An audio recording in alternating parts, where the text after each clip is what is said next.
watched the Devo Energy with it today. If you guys don't know what I'm talking about, my pastor that I watch weekly is PMJ. It's Rock City TV on YouTube. He goes live on Sundays with his sermon, and then they have it set up what's called Devo Energy. So on YouTube all week long, that Monday through Friday, there's like 4 different members of the church, leaders in the church, that get on live on YouTube, and they discuss their perspective over the sermon. And I'm telling you, I live for it. I think it's so fun. I don't know if I'm just a nerd or what, but I think it's so fun when you watch the sermon on Sunday and then you tune in all week to what they, like, how they took it. And so I was just watching that this morning, and bro, it was hitting. I had to keep pausing it, like, they preaching. So we just gonna get started. So they were talking about the sermon was titled Weakest Link. Like, are you the weakest link? And there was so much. You guys got to go watch it for yourself. I'm just going to give my notes, like my perspective or highlights that I took away from it. But he was basically asking, like, are you the weakest link in other people's lives and in your own life? And y'all know I had a field day. I'm like, bro, how many of us are literally living as the weakest link in our own life? Oh my God. He said, are you the one that's weighing you down? Yes. Are you weighing down the people connected to you? And then they were talking about, don't be scared to self-assess. It's like, it's so good. Don't be scared to self-assess. Like, don't be scared to stand still for a second and be like, what am I accountable for in my life? Like, what part am I playing in my own stagnant life? You know, what part am I playing in my own downfall, in my own, well, how did he put it? He said one word in particular, and I can't remember what it was, but it was so good. I looked it up and everything. But anyways, he said, are you weighing down the people connected to you? That's where you need to self-assess, because we be quick to get offended every time somebody tells us something about ourselves that we don't like. And so now we're not making any major changes, and we're weighing down the people around us, or weighing down the people connected to us. But are you weighing yourself down as well? And so, of course, they went into it so much. If you guys didn't watch it, please go watch it. One of the leaders, he was talking about how a lot of us are our own weak links because our commitment is tied to our convenience. Yo, I'm gonna praise dance in this car. Don't miss that. Good morning. What's up, Jackie Green? I need to watch his new sermon. You do. It was really good. It was hard to follow a little bit, so I had to watch the Devo Energies to really get context, but it was good. He said a lot of us are the weakest links in our own lives because our commitment is tied to our convenience, bro. And that's so true. Y'all cannot sit here and tell me that that's not true, because the second, like, we'll be committed to something, right? We'll be like, oh, I'm going to change this about myself. I'm going to work on this. I'm going to promise myself this. But the second that we feel inconvenienced, we stop. Like, the commitment is just gone. What? Like, you don't feel like it, so you quit? You're a little tired, so you quit? Like, it's a little bit out the way, so you stop? That's crazy.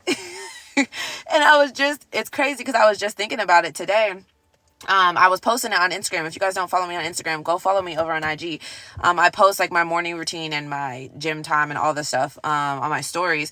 But I was talking about that this morning, how I feel like, for me personally, my feelings always dictated my actions. And so when I would wake up in the morning and I'd be like, oh, I don't really feel like doing what I told myself I was going to do, I'd be like, okay, so I'm just not going to do it. And now I was telling them, I'm like, I feel like my superpower now is the fact that I've trained myself to do it anyway. Like, I've trained myself to take my feelings with me. So when I wake up and I'm like, oh, I'm really tired. Okay, cool. Be tired, but do it anyway. You know what I'm saying? Like, my mood is always different, but my action does not change. Like, because I have a plan set in place. So when I wake up, I'm not thinking about if I want to do X, Y, and Z, or what is convenient or not convenient. I be still waking up mad early in the morning. Y'all see it. If y'all see it, if y'all have me on Instagram, I be posting it all the time for accountability. Don't do that. I'll be out in the full-blown snowstorm, 4 a.m. Why? Because that's the plan. And the inconvenience does not stop my commitment. Yo, that's so good when he said it like that. He said, you are your weakest link.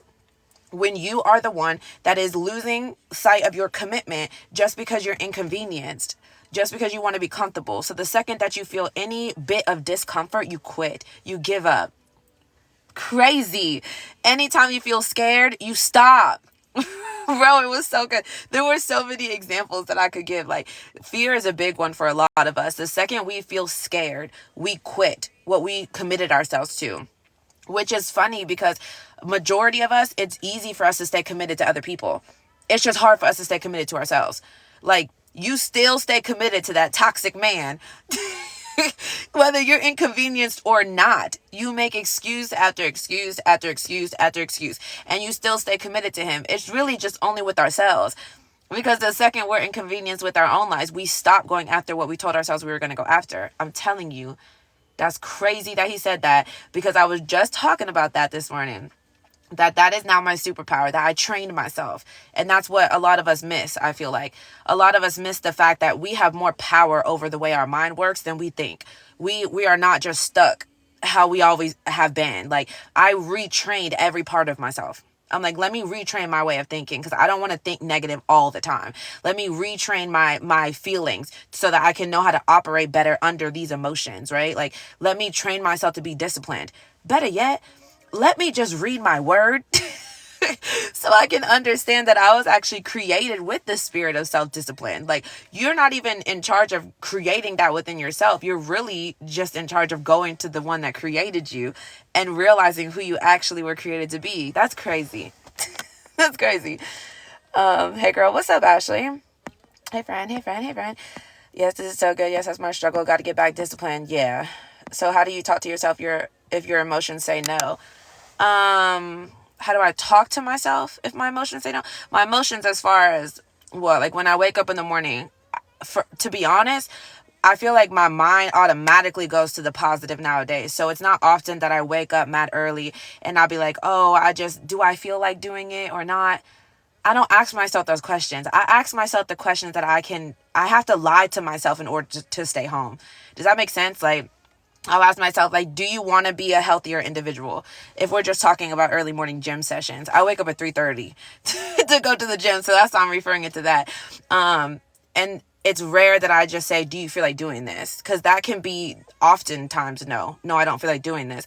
But if I ask myself the real questions and I'm like, do you want to be a healthier individual? Do you want to stick to your word, right? These are questions that are always yes. Yes, I want to do this. Yes, I want to do this. So I started doing that, and now my mind just automatically goes to the positive. That's what I'm saying. You have to train your mind. You have to train yourself to think a certain way. And that's what I did. I started doing that whole process, and I would ask myself the questions I can never say no to. I would have to lie to myself to stay in that bed, because I would have to be like, no, I don't want to be a healthier individual. Okay, so now you're lying. What? Like, you have to be a liar in order to stay home? And so now, since I did that over and over and over and over and over, I don't think about it when I wake up. I don't think about it. There's days when, my emotions are everywhere. And again, I talked about this on Instagram this morning. I'm like, especially as females, we are feeling based. We have feelings all the daggone time. If you're operating based on your feelings, you will fail every single time. Your life is going to be a roller coaster, because we as females, we can go to bed so sad and wake up happy as all get out. Don't even know why. Like, we have so many feelings all the time that if we dictate our actions based on how we feel, what? How are you going to stay sane ever? Like, I was like that, and I was a mess. I couldn't commit to anything, because all my actions are based on how I was feeling at that given moment. And now my actions are not based on how I feel. My feelings come with me. If I need to change my music style up, like my even though my routine stays the same, my mood obviously doesn't. So I'm not always running out to the car at 4 a.m. like, can't wait to go to the gym. No, sometimes I'm dragging. Sometimes I'm like, this sucks. It's freezing and there's a lot to complain about right now, but I do it anyway. Do you know what I'm saying? Like, you can't let your feelings stop your plan. That's not how that works. And if we're talking spiritual, the circumstances don't stop the promise. So why would your current circumstances stop your plan? Like, that's not how that works. Just because it don't look like it's going to come to pass, just because it don't feel like it's going to come to pass, that does not mean that God's promise changes. Therefore, why does your feelings, do you allow your feelings to change your plan? That's crazy. Your circumstances should not change your plan. A lot of us just don't have a plan. We don't have a set plan. You've never sat down and been like, I want to achieve this by the end of 2024. And this is the plan for me to achieve that. A lot of us just make goal boards. Y'all know I had a whole video on that. It's on YouTube. The difference between a goal board and a vision board. It's supposed to be a vision board as far as this is the vision that I have for this year. This is the vision that God gave me for this year. And this is my plan to achieve all of these things. We don't do that. We put all these pictures for aesthetics or like wishes, like, ooh, I wish I could have that one day. Huh? And then we have no plan. And so now when we wake up every morning, we're just trying to go after a wish with no strategy. We have no plan. I don't do that anymore. I have a plan. So everything on my vision board, I promise it's going to come to pass. And if it doesn't, it's only because it wasn't in God's will. It wasn't because I didn't work for it. It wasn't because I didn't work for it. Hold on. My friends ended up giving me little gifts on my birthday too. So that is really nice of them. I'm glad you had a good birthday. Good morning. Good morning. Do you have a video on planning? Girl, I don't know. I got so many I got so many videos. I couldn't even tell you. I don't think so. As far as like making an actual plan for the vision, I don't think so. Because I think, to be honest, I'm very faith-based. If you're new here, I'm very faith-based. So it's like, I don't know if there's like one set strategy to make a plan. I think you have to go to God to make the plan. But that's just me. That's just me. I'm sure there's plenty of videos that are not faith-based that could like help you in the planning wise. But I feel like if you have a vision, I feel like it's very easy to make a worldly plan based on a goal. Like if you just have a goal, like, oh, I want to get this done. It's like you can sit down with anybody and try to make a strategy. You know what I'm saying? But vision, you can't make a plan for a vision without God, because God's the one that called you. Do you know what I'm saying? I feel like that's the difference between the two. But anyways, he was talking about weakest link. And how your commitment is tied to your convenience. And that's why a lot of us are holding our own selves back without even realizing we're the ones doing it. Not to mention, we then blame everybody. We blame everybody, and we blame our circumstances, and we blame when in reality, it's ourselves. It's the fact that we don't realize who we were actually created to be, because we were all created with the spirit of self-discipline. Read your word. That's scripture. We were created with the spirit of self-discipline. So if you're lacking self-discipline to the point you can't commit to anything for yourself, I truly believe it's because you haven't yet realized who you were actually created to be. You haven't stepped into the person you were actually created to be. You're trying to operate as the worldly version of yourself, aka the version of yourself that you created or the world created. But the version of yourself that God created, that's scripture. Read your word. You were created with the spirit of self-discipline. So you shouldn't be lacking discipline. If you're lacking discipline that much, it's because you're lacking God. It's because you're lacking faith. Ooh. Jesus. Anyway, he said, one of the leaders in the church this morning, he said, you're holding yourself back because you're hiding from yourself. Let me pour my water on that one, because that one got me.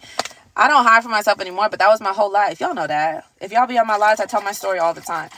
I was hiding from myself for forever, to the point I didn't even know I was hiding from myself. I thought that that's who I was. Like I was lying every day to my own self. That's crazy. He said you're hiding from yourself, like you're not being honest with yourself. So you're sitting there saying, first of all, my big one was I told myself I was happy all the time. I'm like, you're good. You're straight. You're fine. You're okay. Like we do that all the time. We're like, oh, I'm good. And to be honest, society teaches us to do that, because when you ask anybody like, hey, how are you? I don't even need to finish. Y'all know what I'm about to say. When you say, oh, how you guys doing? They be like, oh, I'm fine. Oh, I'm good. How are you? Like, I'm cool. I'm good. Like, it's always a BS answer. Nobody's ever being genuine with the answer anymore. And so we almost train ourselves, or the world trains us, to now sit behind closed doors and do the same thing. And so when we sit down and we ask ourselves, how am I doing? Which most of us don't even do that much. But if we do, we'd be like, oh, I'm fine. And that's what led me to rock bottom. I was lying. You're lying to yourself, aka you're hiding from yourself. So when I sat there on that bathroom floor and I eventually caught up to the fact that I was a liar, I'm like, Chelsea, you're actually not okay. You actually haven't been okay in years. Like, you're not okay, you're not fine, you're definitely not happy. And when you stop hiding from yourself, that's when you free yourself, because God can't bless what you hide. Stop it. Not that God can't, God won't. God won't bless what you choose to hide. You have to be willing to admit to these things. And in order to admit to these things, you have to hold yourself accountable. You have to be able to sit there on that floor and be like, wait a second, I'm not actually okay. Now, what can I do to make sure that I get okay? Like, what are the steps necessary? Who can I reach out to? Like, what do I do? You know what I'm saying? That's the whole basis of my whole business. That's exactly why I started business, because I was on the bathroom floor and I knew how to help everybody else, but I didn't know how to help myself. And I was like, this is not okay. When I finally started that healing process, I was like, why did I grow up learning how to love everybody else, but nobody taught me how to love me? Like, well, everybody does that. Even if I know a lot of people can relate to that. We know how to love other people, but nobody taught us how to love ourselves. Nobody taught us what is self-care? What the heck is self-love? Like, what is going on, you know? And so that's why my whole business started. I started writing books. We have the private community. If you're a lady interested in joining the private community, you can click the link in my bio. We have Zoom chats every Monday night. Like, we have safe space communities. Well, I created a safe space community because I felt like I didn't have that. And so now this is my whole career, you know, to make sure that I'm helping people find truth in what is holding them back. Like, and how do you get up off that bathroom floor? Like, when you realize you reach rock bottom, what the heck do you do now? Because I feel like my whole childhood was people warning. It's people warning you, like, don't make this mistake. Don't make this mistake. You don't make sure you use protection, or don't have sex at all. But what the heck? Who was going to teach me what to do when I did make that mistake? When I did make that decision, you know, like when I did get my heart broken, when I did, give that man the benefit of the doubt too many daggone times. And now I don't even know how to think straight, because nobody taught me how to get myself up off the floor, or how to heal from heartbreak, or how to move on, or how to prioritize myself, or how to take care of myself, or how to become my own best friend. Like, where was all the information at? Where was it all at? And so that's like my number one goal. That's literally why I do everything that I do. I'm like, I share my story all the time so vulnerably, not because I love talking about myself. It actually takes a lot for me to do this. I'll be exhausted a lot. And I have to really take care of myself in order to do this as much as I do. I was just telling my girlfriend Mackenzie about that yesterday, because we were on the phone for like 3 hours. We were on FaceTime, just being productive, right? Like, we weren't actually talking the whole time, but the phone was like propped up. She was meal prepping. I was doing Bible study. Like, we were just being productive together. And she was like, you live such a healthy lifestyle. And I'm like, yeah, people tell me this all the time. And I wish people understood that it's not just by choice. I live such a healthy lifestyle because I have to. Like, I have to, because for one, the enemy's always at your neck. The enemy's always at your neck. So why you're choosing to make life harder than it has to be, knowing good and well that you have to fight spiritually all the time, is crazy. But also, the world is a scary, hard place anyway. So why would I make it harder on myself? Like, you're not getting enough sleep, so you're running the world exhausted. You're eating. I'm not even gonna talk about y'all's eating. That's crazy.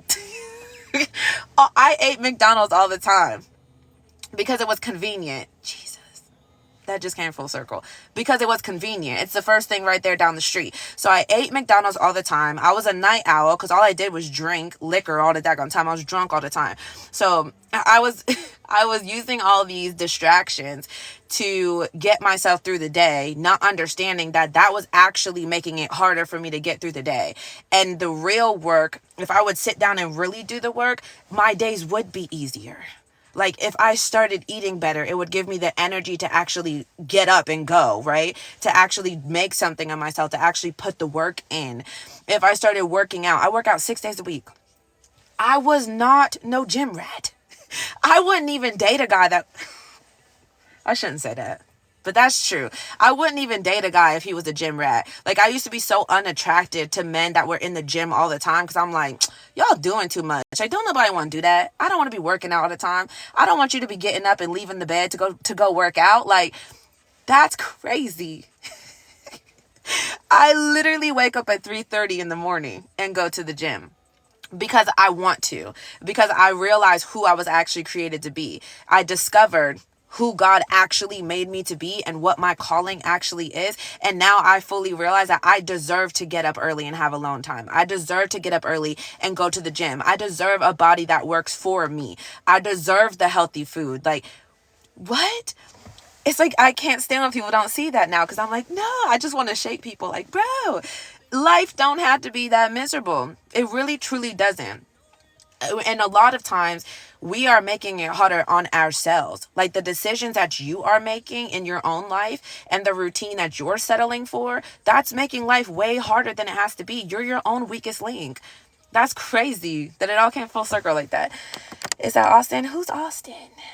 Is that Austin? Who's Austin? That's so true. It is true. Thank you guys for the follows. Okay, he said, you're holding yourself back because you're hiding from yourself. God won't bless what you choose to hide. Ooh. He said, what is keeping you stuck? What has you chained down? So the weakest link he was talking about like his chain and Go watch the sermon. It's from PMJ, Rock City TV on YouTube. But he started talking about his chain. He said, what has you chained down? Like what is keeping you stuck? And he says, this is in Devo Energy. Excuse me. In Devo Energy, that's why I keep saying he said, because chains don't start off as chains. Ooh. He said they start off as links. Bro, don't miss it. Don't miss it. Chains don't start off as chains. They start off as links. He said you link up with this person and that person, forming ties with the wrong people. Now you got a whole chain of links that is holding you back. That is so good. That is so good. You keep linking up with everybody. Like, hey, yo, you want to link? Hey, you want to link? Hey, you linking up with everybody. And then you're forming all these ties with people. And before you know it, you have a whole link that forms a whole chain that is keeping you stuck. Bro, that is so good. That is so good. I was screaming at the phone this morning. I'm like, come on, Pastor. Y'all know I'll be lit. Anyway, he said, links can be small distractions. So if we're putting into like a worldly perspective to understand from our level, links can be small distractions. Links can be too many people. Too many people in your space form a chain. And what does a chain do? Keeps you stuck. Okay. Links can be places and environments that don't help you grow.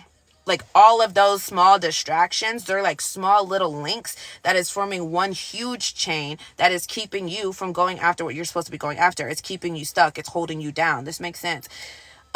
He did say unprocessed pain too. I was like, it was like something messing with the curtain. I think it was Bronx. I think it was the dog, because that was weird. He brought up unprocessed pain and how unprocessed pain, like pain that we refuse to heal from, that we refuse to process, that we refuse to step into or pay any attention to at all, that's a chain. That's forming a chain because it's a small distraction that's actually not small. He said that minor distractions can become major destruction. Bro, when I say, I was like, you are preaching so good, bro. He wasn't even preaching. This wasn't directly from the sermon, although I do have a lot of sermon notes. This was from Devo Energy this morning.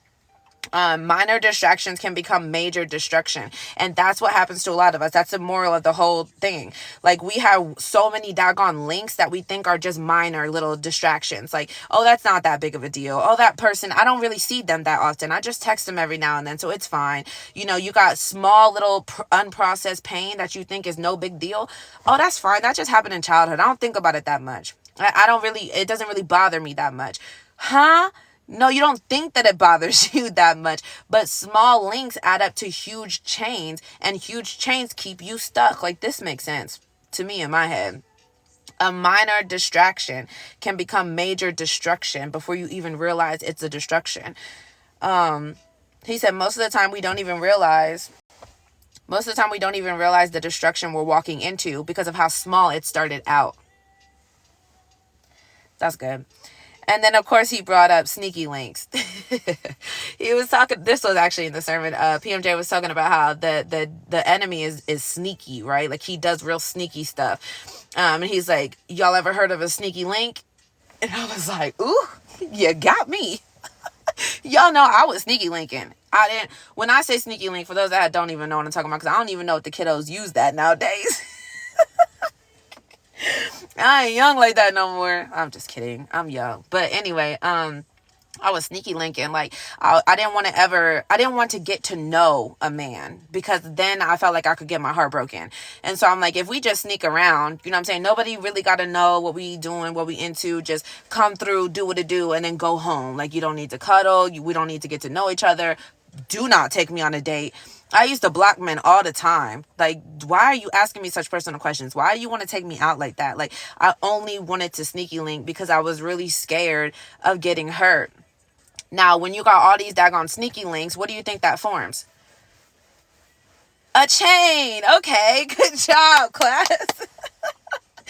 All these sneaky links is forming a chain, which is keeping you stuck, and you don't even realize it. You don't realize it because you're so focused on the benefit, right? Like it feels good. So you're not realizing the damage that it's actually causing. You're not paying attention to the fact that all of these minor little links, whether sneaky or not sneaky, they are leading you to major destruction.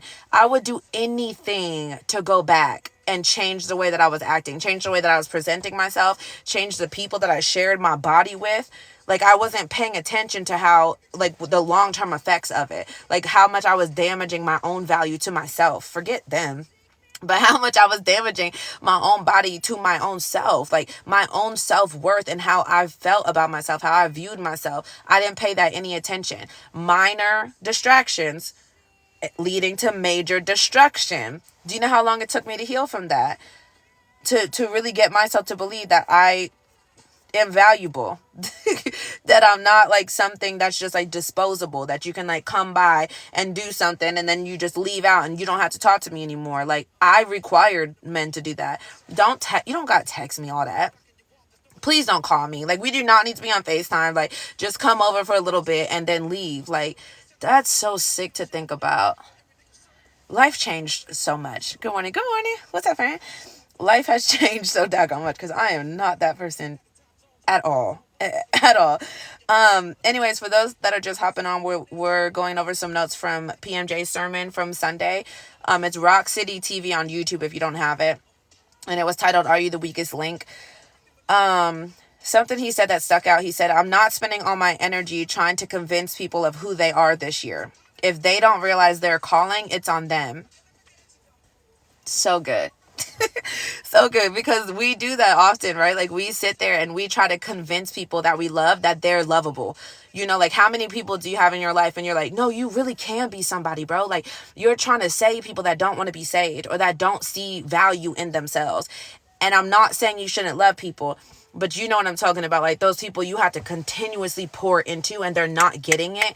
It's like, you don't want to be saved. So now I'm wasting all my energy trying to get you to see your value. What? That's crazy.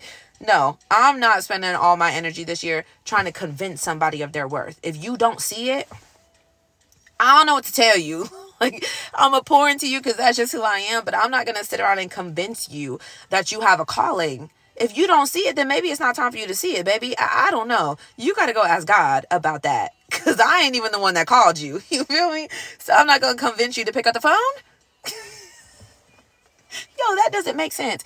If I'm not the one that's calling you, why would I try to convince you to pick up the call? That's crazy. That's crazy. Anyway, that was one of the things that he brought up. He was talking about how God don't need you to do what they did to get what they have. Everyone's path is unique to them. I thought that was really good.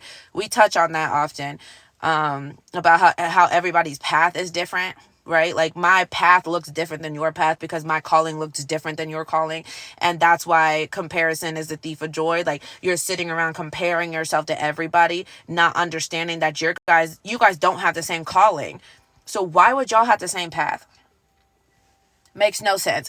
And that was a big one for me, not just comparing myself as far as like my peers and like people on IG and stuff, but even deeper than that. Like I have always been so obsessed with my mother. right? I love my mom. Like, my mom is such a top tier woman altogether. And because I love her so deeply, I thought that I had to live my life exactly like my mom. I'm like, I got to make all of the same decisions as my mom. I got to listen to everything that my mom says. Like, I want to be exactly like my mom. But at the end of the day, I don't have the same calling as my mother. We cannot listen to advice from everybody just because we love them. Because the truth of the matter is, God did not call me and tell me my calling and then call my mama and tell her how I'm finna get there. The calling on your life was not a conference call. You cannot listen to what everybody else wants you to do or who everybody else wants you to be. That's wild. Especially if it's just because you love them.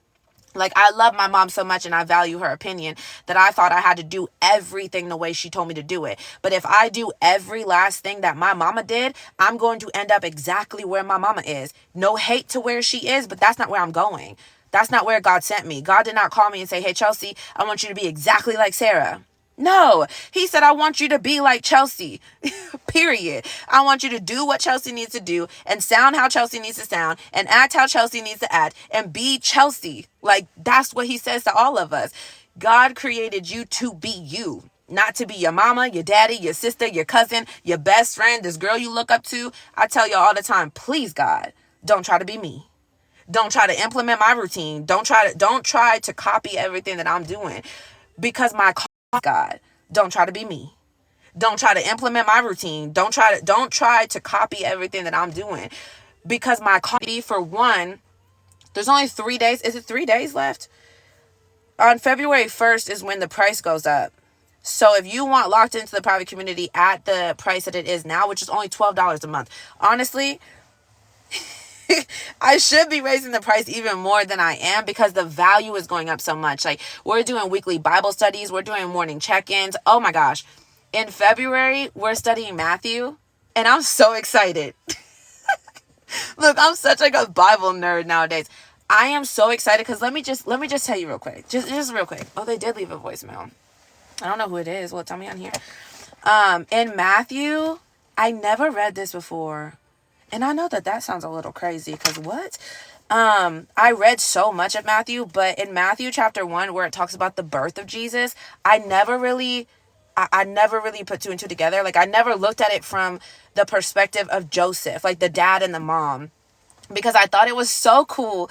Y'all know I'm in this like season where I'm preparing to be a wife, right? Like, stop praying for things that you're not preparing yourself for. And so I just been really learning about like love and leadership and submitting and all of these things, like just understanding. And it was so cool to me that in Matthew 1, where it talks about the birth of Jesus, it says that Joseph, the dad, was the one that was getting the dreams. He was getting the visions. And so the angels kept coming to Joseph in the dream and was telling him what to do. I thought that was so cool because, well, there's so many reasons that was so cool. We're going to study it in the group. But I thought that was so cool, mainly because Joseph was leading his family by faith, literally. Like, that is a prime example of why it's okay to submit, or good to submit even. Because that was a big thing I didn't understand. I was like, I'm not submitting to no man. What? I know better than that man knows. Like, I really thought I knew better than a man. And let me tell you, if anybody resonates with that, you will not struggle as much submitting to a godly man. You're struggling submitting because you're most likely trying to submit to a worldly man. And who's leading that man? The world, okay? We live in a lost world. So your man's going to lead you to what? Destruction. Okay, good job, team. But it's much easier. Oh, it's much easier. And it makes so much more sense when you're submitting yourself to a godly man, because who's leading him? God. Okay. So in Matthew chapter 1, it was talking about how Joseph was being led by faith, and then he was leading his family. So nowhere in this passage does it say Mary was sitting there getting the visions. Mary was getting the dreams. Mary was getting the instructions. It said Joseph was. And then Joseph was telling Mary, okay, let's go. This is what the dream said. This is what the angel said. Let's go. We got to blast. And Mary's like, okay. So good. So good. We're not talking about that today, but I said that because we are studying Matthew in my private community all through February. We're only studying, I think it's chapter 1 through 8 is what I stuck with, because there's so many that I would. Chapter 1-7. Because they're so good. We're talking about the birth of Jesus. John the Baptist kind of comes up a little bit, but not really. The Sermon on the Mount. Have you ever read the Sermon on the Mount? It's so good. It's so good. That's where they talk about like salt and light, like not dimming your light. So we're talking about that. Why it's ridiculous to dim your light, as if God didn't give you that to shine for a reason. Crazy. We're talking about that. We're going to touch on like prayer and fasting, and then money. I can't wait to get to that chapter. That's not till chapter 6, but we're talking about money and possessions, and like not storing up treasures on earth. That's in Matthew chapter 6. If you guys have never read that, I have like a little light bulb by there, because I'm like, that blew my mind. That chapter's so good. And then we're going to finish off in chapter 7, where it's talking about like not judging other people, effective prayer, reading energies.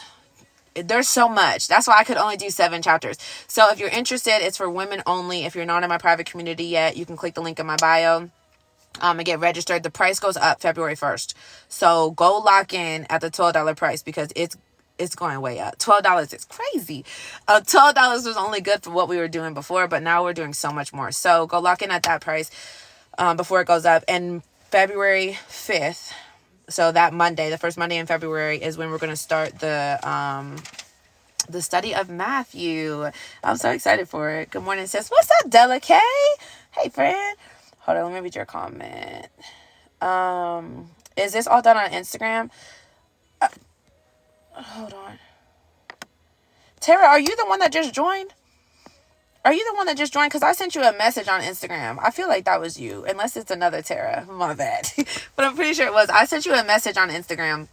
It might be in your request thing, so make sure you check your request. But no, it's not all done on Instagram. Actually, February 1st is when the rebrand is happening with my small community. So most of it's actually going to be done through a Facebook group, because it's just going to be nicer that way, because we can go live and stuff on there, and it's more private. So yeah, you get access to the Facebook group. Instagram is where we have the accountability group chat. So you get added into the group chat on Instagram. You also get added into close friends on Instagram. So yeah. But most of the actual work will be done through Instagram or Facebook. We also do weekly Zoom chats on Monday nights. So we get to know each other a lot, mainly through the Zoom chats. But yeah, I did send you a message on Instagram. I couldn't make what I wanted to eat because our pans are dirty. I cleaned some of the kitchen and don't have enough time going to eat lunch. Ooh, not a Lunchable. Not me coming in when you're talking about money. Of course. Not of course. That's funny. Well, listen, Della K, read Matthew chapter 6. It's literally titled, like the little subtitle says, Teaching About Money and Possessions. I'll read it to you. It says, don't store up treasures here on earth, where moths eat them and rust destroys them, and where thieves break in and steal. Store your treasures in heaven, where moths and rust cannot destroy, and thieves do not break in and steal. Wherever your treasure is, there the desires of your heart will also be. Your eye is like a lamp that provides light for your body. When your eye is healthy, your whole body is filled with light. But when your eye is unhealthy, your whole body is filled with darkness. And if the light you think you have is actually darkness, how deep that darkness is. No one can serve 2 masters, for you will hate one and love the other. You will be devoted to one and despise the other. You cannot serve God and be enslaved to money.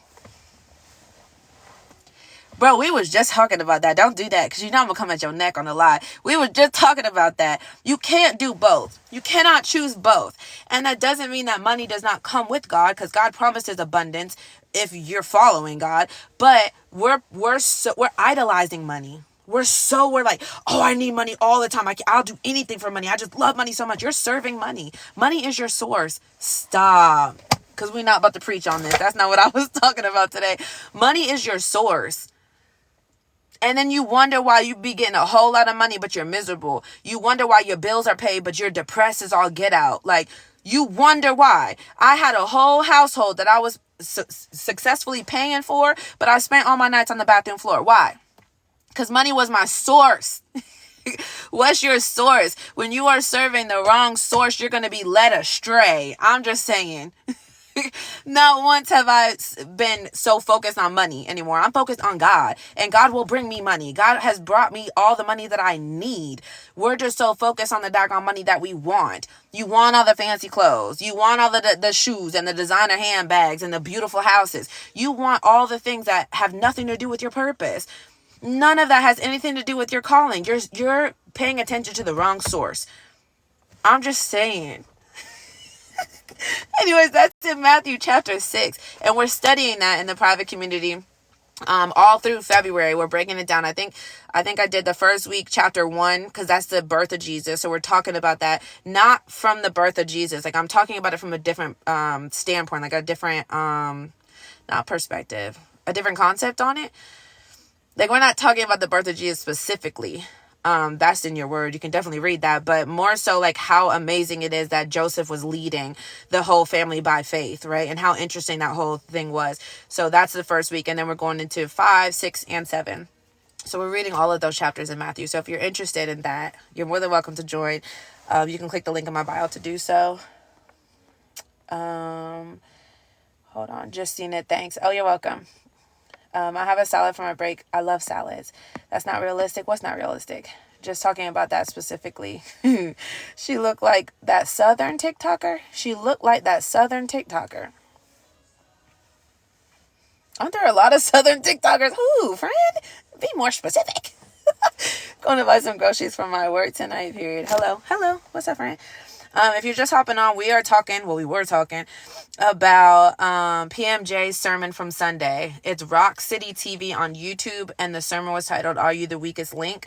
He basically started it off, well, the thing that highlighted in my head was, I'm not spending all my energy trying to convince people of who they are this year. If they don't realize their calling, that's on them.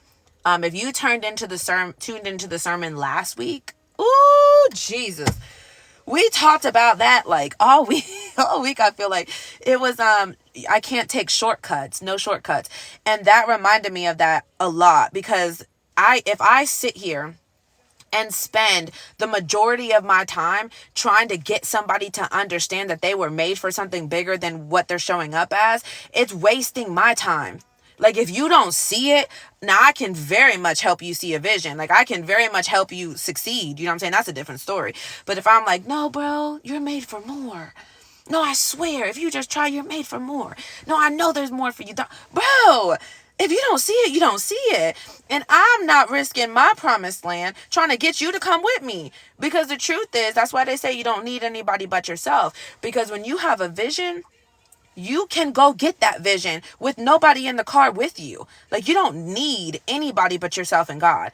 Everybody else is a bonus. Now, they might help you. It might make it a little bit easier on the ride. It definitely might make the ride a little bit more enjoyable. But you don't need anybody to get to that promised land. Unless God told you, you do. You know what I'm saying? So why are you sitting around trying to get everybody to be in your space just to have company? You want company? I'm telling you, that freed me so much. Boy, I don't need no company. Company is extra. You know what I'm saying? Like, company is a bonus. I don't need company for me to go after what I'm going after. It's funny. This is so random, but I was on FaceTime for so long yesterday with my girlfriend, Mackenzie. And like I said, we were just being productive. We weren't actually talking the whole time. We just propped the phone up for accountability. And so she was meal prepping and I was doing X, Y, and Z. And we were talking about my cherry, right? If you're not following me, if you don't know what I'm talking about, you're not going to know. But we were talking about my guy, which is the cherry on top. And she was asking some questions about that. And she said something like, she feels like she gets so possessive over men to where when they're not talking to her, her energy changes, right? Like, she's like, I just get so focused on this that it's like, when he don't talk to me, now that's all I think about. And I'm like, that's because you're trying to make him a scoop of ice cream. My guy is my cherry, which means if anything happens, whether our energies are off or we're not vibing or we split, whatever, my foundation does not shake because he's the cherry. If y'all don't know the ice cream scoop analogy, I say it on every single live. Like, that's my go-to because I'm obsessed with it. I relate my life to a 3-scoop ice cream sundae, right? My 3 scoops being myself, my identity, God, and purpose, which is God mixed with myself, right? When you put those two together, now I found purpose. Then I have my toppings. mind you, my small community, or my private community, it's not small no more, but my private community, the group chat on Instagram is titled The Toppings. That was actually really cute. But my toppings are like the things that make my life sweet, like I got my aligned friendships, which is why the private community is called The Toppings. My aligned friendships, so my God ordained relationships, my God ordained friendships, my child, which is a huge part of my purpose, right? So I have a 7-year-old, he's part of my toppings, my whipped cream, my hot fudge, my sprinkles, whatever. And then for me, my God ordained relationship, my God ordained marriage is the cherry on top of the sundae. And the problem is, a lot of us are trying to find partnership before we have those ice cream scoops. So you're trying to find the cherry with no ice cream in your dish. Or you're trying to replace one of those scoops of ice creams with the cherry. So you take a man that's supposed to be the cherry on top. I'm talking a godly relationship. I am not talking a worldly relationship. That worldly relationship will never complete you ever. But that God ordained relationship is supposed to be the cherry on top of the sundae. And you're trying to make it an ice cream scoop. What are you lacking then? Because what scoop are you lacking? You're lacking yourself, or you're lacking God, or you're lacking purpose. Because if you're lacking either of those whole scoops, you're not ready for the cherry. Like, why are you trying to act like you're ready for I'm not even ready for the cherry. The cherry is not on top of my sundae yet. When people ask me about that, people ask me all the time, how do you sit on live and say that you found your person, but you're not in a relationship? I know who my cherry is. But the cherry, it's not time for the cherry to go on top of the sundae yet. What am I rushing for? I got my 3 scoops. I got the toppings. Like, I'm enjoying my ice cream. Why do I need to complete it yet? It's not time. Ooh, Lord. Good morning. Hello. What's up, Carly? Girl, I'm itemizing my needs today, actually between DoorDashes, period. My hands are so cold that I can barely snap. But I don't feel cold. Maybe I'm just tripping. Anyway, get back on topic. He started talking about how everybody's path is unique. Everybody's path is different. Oops. I'll put it all the way down there. Hey, Miosha. Saying no rush if it's mine. Bro, I say that to people and they just don't get it. First of all, I don't over-explain myself anymore because I don't need everybody to get it. You know what I'm saying? Why are y'all so thirsty to get my relationship? That's weird. That's suspicious. But no, for real, like when you get clarity on what God has for you, you will not rush to get it. What are you rushing for? I know that it's mine. Like I know, and I'm not talking about him specifically. I'm not talking about the person. I'm talking about the situation, right? Like not everything is so personal. I'm not like, he's mine. He ain't mine. I'm not even mine. You know what I'm saying? Like, this is God's body. What are we talking about? So I'm not saying it in a possessive way, but if God said that that's my person, if God made it very clear to me that that's my person, what am I rushing for? You're trying to rush into that season instead of realizing that you're in this season for a reason. If it's not time yet, then it's not time yet for a reason, which means you still have some preparing to do. So instead of focusing so much on getting the cherry on top, I'm enjoying the ice cream.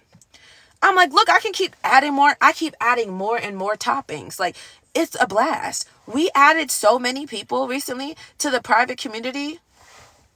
Y'all realize this is a friend group, right? Like I call it the toppings now for a reason, because it's not just a job. You know what I'm saying? It's not just a career. These are my friends. Like these are aligned friendships. These are the women that are pouring into each other. We're helping each other grow. We're helping each other evolve. Like we're holding each other accountable for certain things. Like this is not a friend group where we just chat and vent back and forth. Nah. We let it out and then we say, what's the solution? Let's figure it out. Let's make a 5-step process. Let's see what we have to do. You know what I'm saying? We give it advice back and forth. Those are toppings.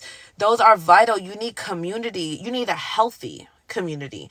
If you don't, then who are you taking advice from? If you don't have a healthy community, who are you taking advice from?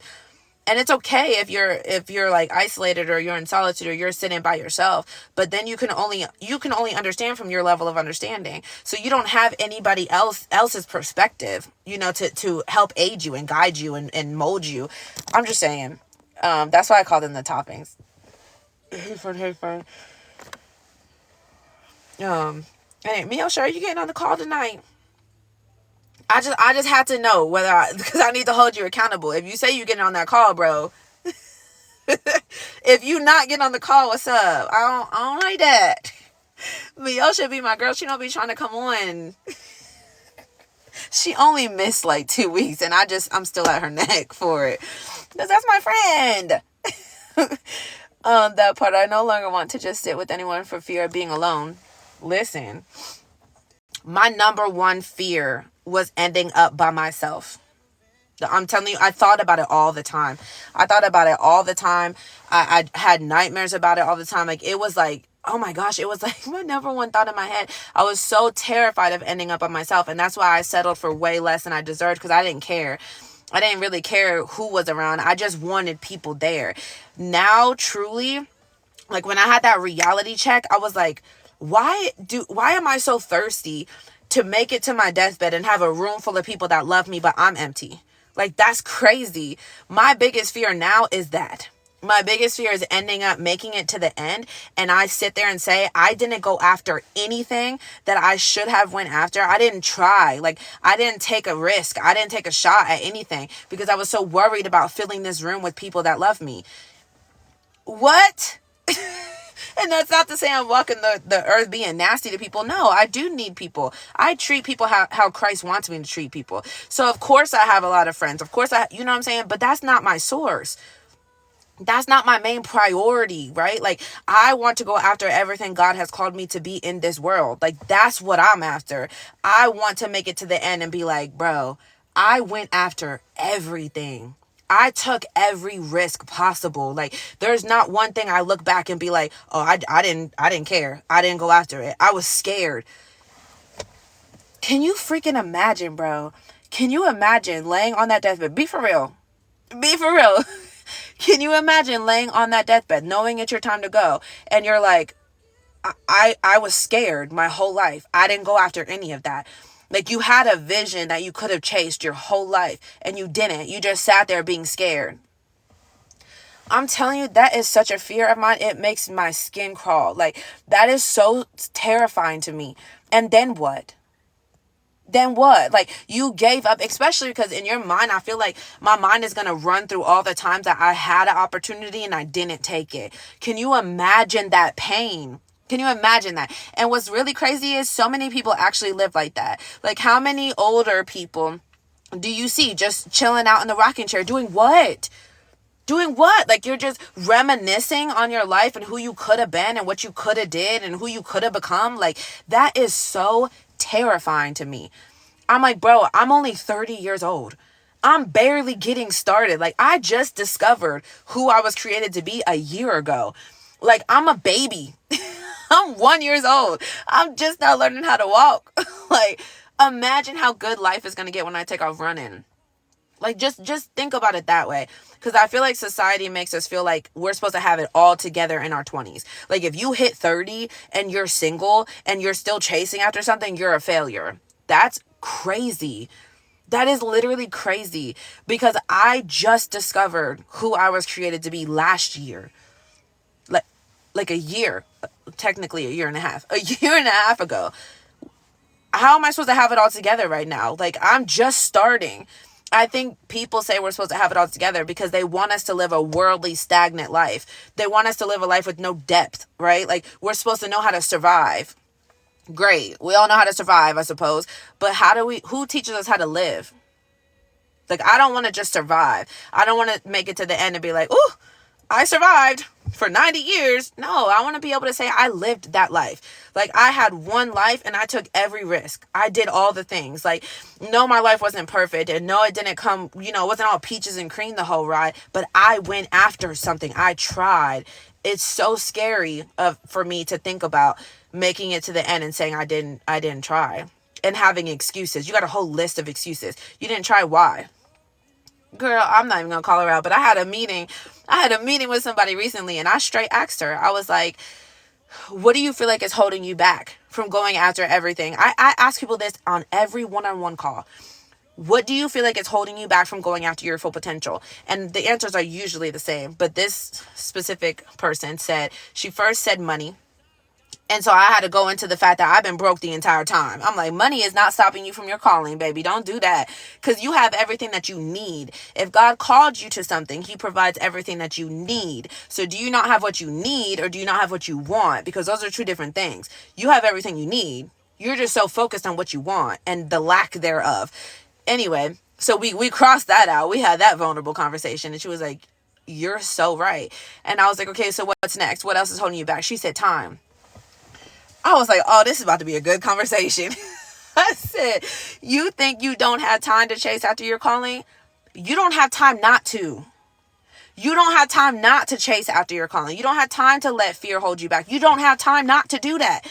What are you talking about?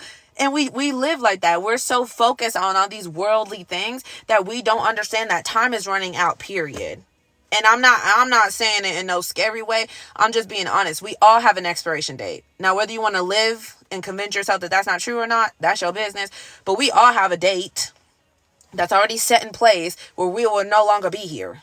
We all have an expiration date. And that date, whether you like it or not, keeps getting closer and closer and closer and closer and closer. So how long are you going to sit here and just survive? Barely even that. We're barely even making it by. And why? Because most of us are so focused on money and all of these worldly things that we don't even realize the fact that it's all bigger than that. It's all bigger than us. It all has way more to do with, oh my gosh, it's so much deeper than what we make it. Hey, can I join you live and sing for you? Sing for you is crazy. I'd rather sit alone and just deal with the broken pieces and add them up. Y'all, if you I don't know if you were on that live, friend, but I was talking about that, about sitting alone in the room. And I actually brought this up in the meeting I had the other day too, because I was like, I felt like a faith journey. For me, it felt like I walked into this empty room, like this cold, dark, empty room with nobody there. Like there was nothing. It was just cold and dark, and there was just a rug full of all the dirt, full of all of my dirt right underneath the rug, like just a room full of dirt. And I would rather, most of us would rather, majority of us would rather keep stepping out of that room than actually sit in that room and deal with the dirt that we see right there, right? And that's why a lot of us don't make it. Because we keep finding reasons and excuses to go out of the room instead of dealing with the hurt that we're experiencing right then. And so we keep trying to run. We're trying to run from ourselves. We're trying to hide from ourselves. We're trying to act like we're sitting. Even if we're sitting in that room, we're trying to act like we don't see all that dirt. You know, we can't hold ourselves accountable and be like, wow, I really did that to me. Like, I really did that. That a lot of that dirt is dirt we don't even know that we had. Like, you didn't even realize you had that until you see it. And you're like, holy crap. And that's how the healing journey has been for me. I've been alone in that cold, dark room by myself. Doing what? Healing, working on stuff, holding myself accountable for stuff, realizing stuff about myself, assessing myself, taking inventory over my life. Who am I now? Who was I before? Who do I want to be? Like all of the versions of myself. And I told you guys this on live recently. I was like, bro, it's so crazy to me to see how beautiful my room is now because I trusted the process. Like for the past year and a half, I submitted to the whole thing. And y'all know that if you know my story, I was playing no games. I was like, you have to make changes, Chelsea. Like, that's it. Come on. Like, this is it. This is your last shot because you're like seconds away from giving up completely. Like, either you're going to give up and like, let's go because we keep, doing all this back and forth, or make a better life for yourself. And so I literally shook myself and changed everything. I said a real prayer. I woke up the next day. My whole spirit was different and I threw everything out. I completely destroyed that version of myself, the Chelsea that has walked this earth for 28 years. I was like, I'm throwing every ounce of her away and I'm completely starting over. And that's exactly what I did. And to see how beautiful my room is now, bro, like to know fully that I started in that empty, cold, dark room. It was terrifying. It was so dark. I couldn't see nothing but my dirt.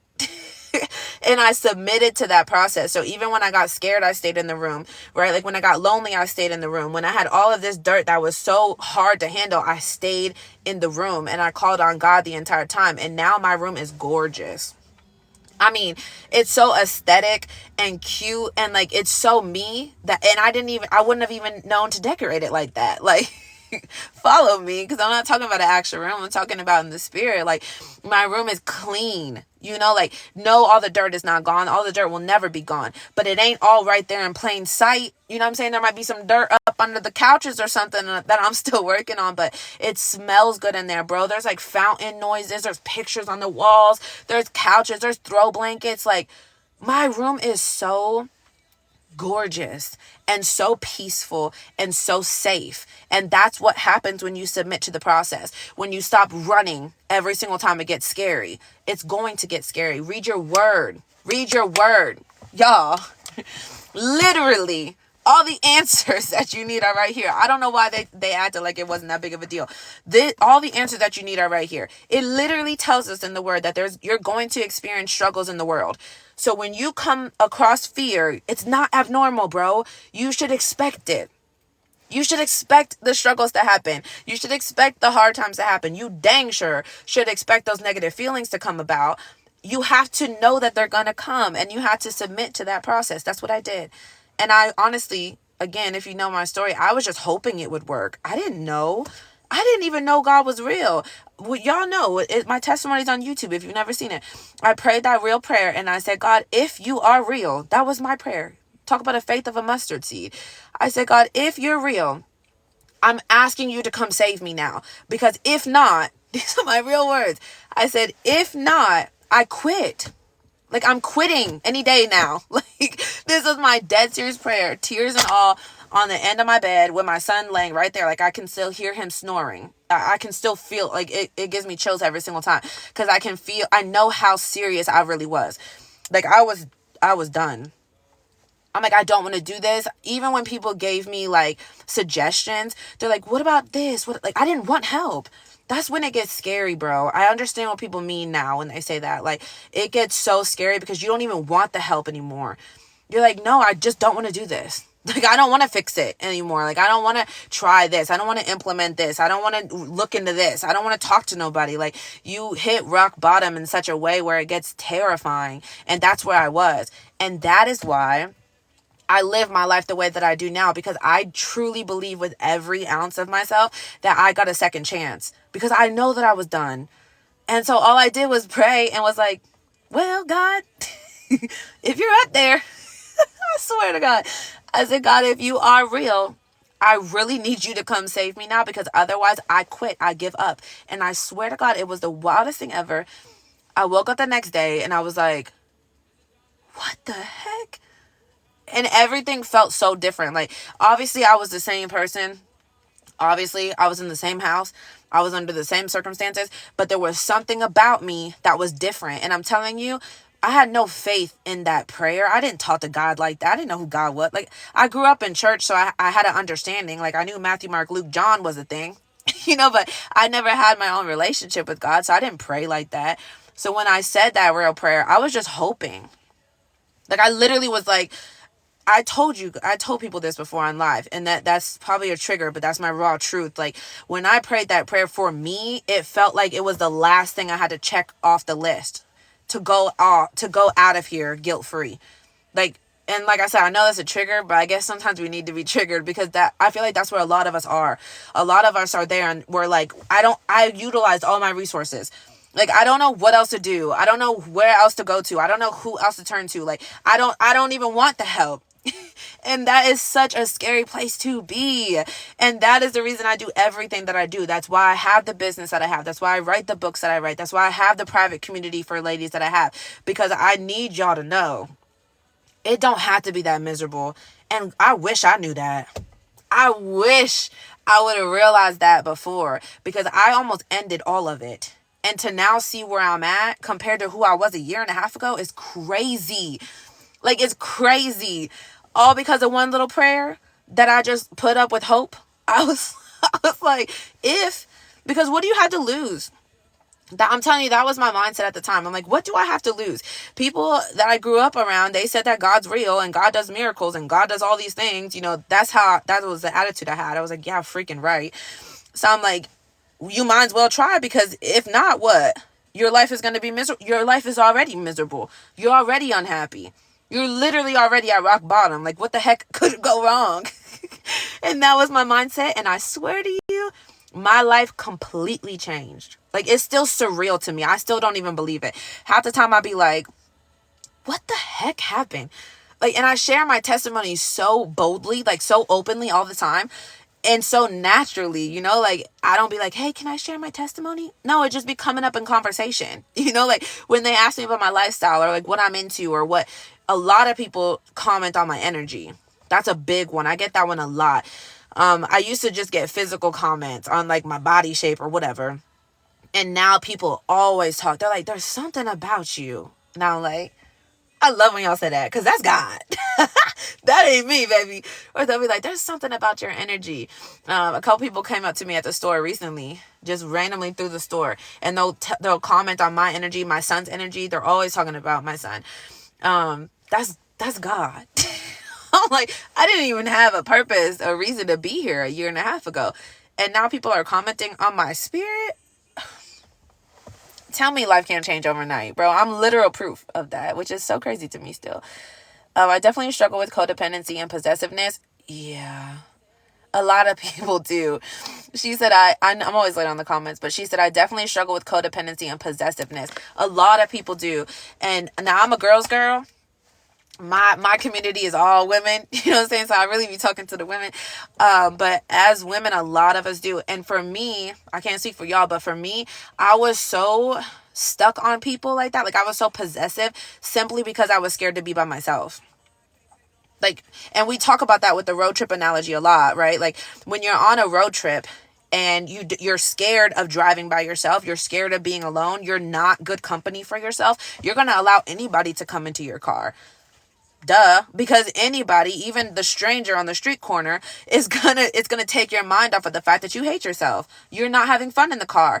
And I'm not talking about a car ride at all. If you're new, I'm almost never talking surface level. I'm always talking about much deeper than that. You know, like, we're talking about life.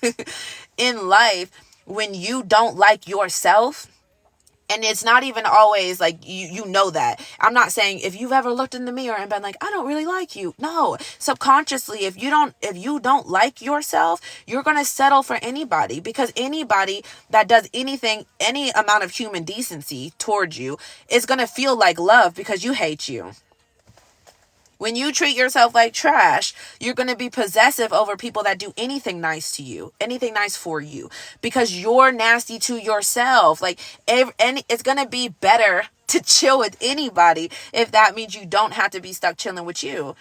That's what I'm saying. And I'm not possessive like that anymore. I'm not codependent like that anymore, because I literally love being alone. Like, I love it. I have a blast by myself because I'm my own safe space now.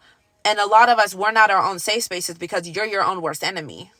You literally can't stand yourself. You've lied to yourself. You treated yourself like trash for how long now? So you're scared of yourself, if anything. You can't trust you. You don't protect you. You know, like, you don't laugh with you. You don't love yourself. And I'm not just talking the feeling. I'm talking the action. Like, when is the last time you actually did something really nice for yourself just because? Just because. You love that man to death, but you hate you. And then you wonder why you're so dependent on that person, because you don't have fun alone, bro. And when you learn to become your own best friend, it's a blast. I love it. I literally love it.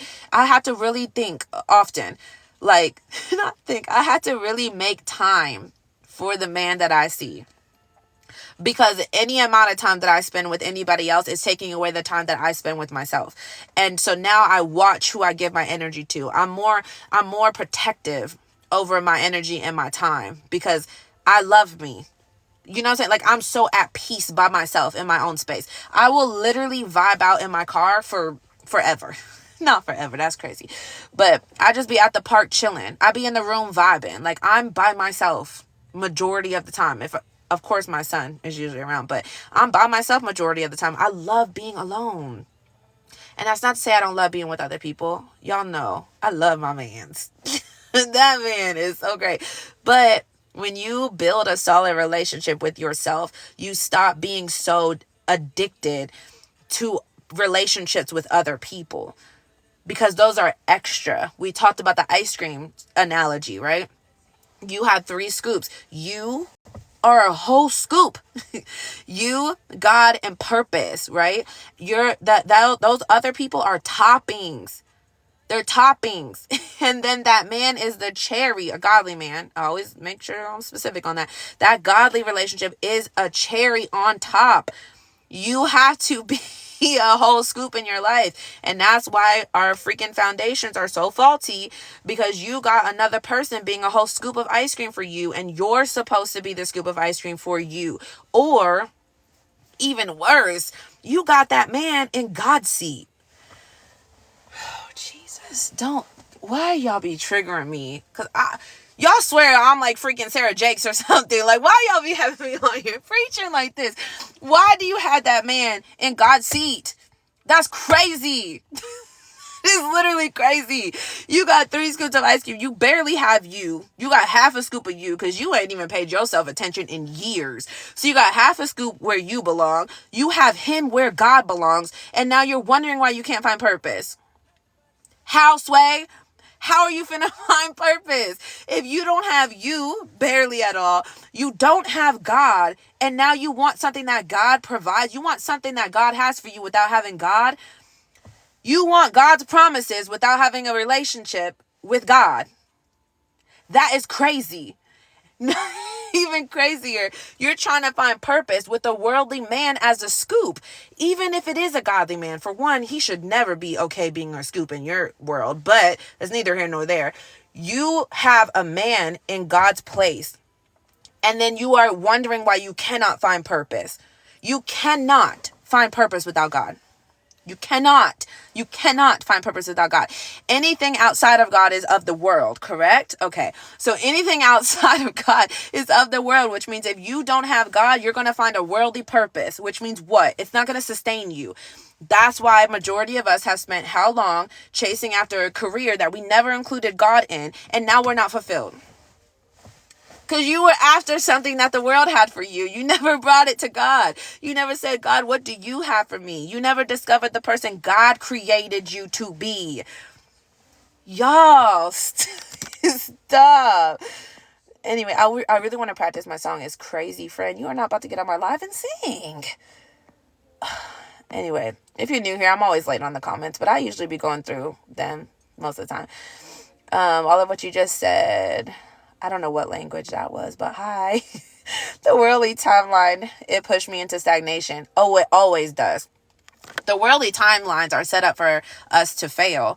And I'm not saying that it's like intentional, but we live in a lost world. We live in a lost world. So when you're following the world's timeline, society's timeline for your life, what's going to happen? You're chasing a calling that's not made from God. Do you know what I'm saying? Like, and when you look at anything in society, like, let's talk public school.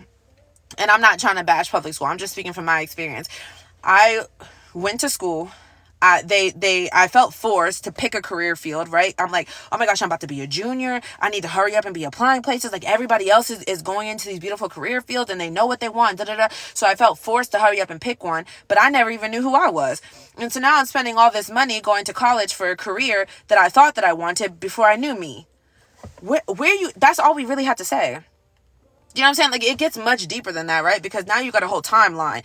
Because now you're supposed to go to college, right? You're supposed to go to college right after high school. Don't miss that. You're not supposed to have any breaks. You're supposed to go to college right after high school.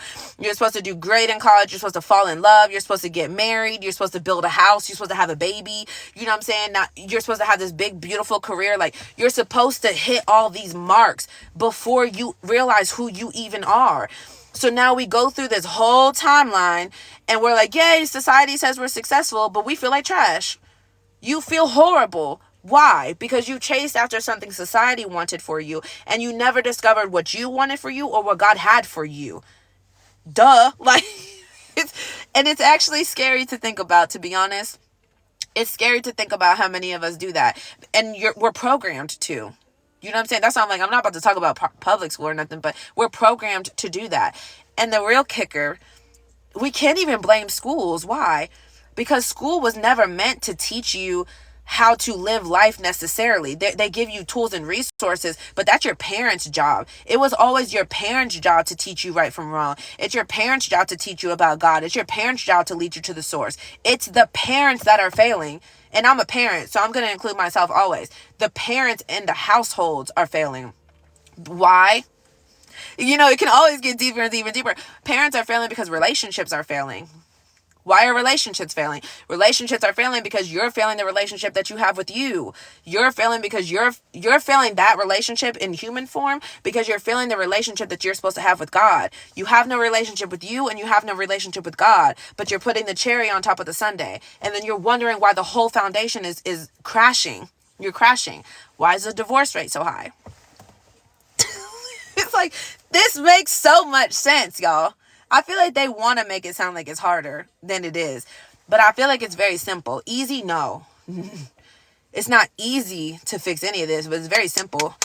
1, 2, 3, A, B, C. Like, this makes sense. Stop getting into relationships before you figure who you are. And you can't figure out who you are without a relationship with God. Without God, you can only discover the person the world made you into. That's it. That's all you can do, because the only thing you have to base on is your experiences. You have to discover who God is and who God created you to be in order to find purpose. When all of those things happen, what happens now? Now you find the God-ordained relationship, and now when you're in that God-ordained marriage, what happens? Okay, now we make children. And so now we're raising godly children in a godly home. And then what? You can't tell me that the world's not changed. If the more people that we have going to themselves and going to God, and then finding the God-ordained relationship, right? And then having godly children, now you have a godly society. Why is the world so horrible? Look at people's households. Nobody's doing what they're supposed to be doing. The whole world's failing, and it's all of us. It's all of us. That's why I say we. I don't say them, because I ain't nobody. I am as perfect over here. Like, I know my insecurities and my faults and my wrongs. You know what I'm saying? None of us are perfect, but more of us need to try. We need to try to do something. There's way too many of us living stagnant, and we're just okay like that. Why? Because our parents did?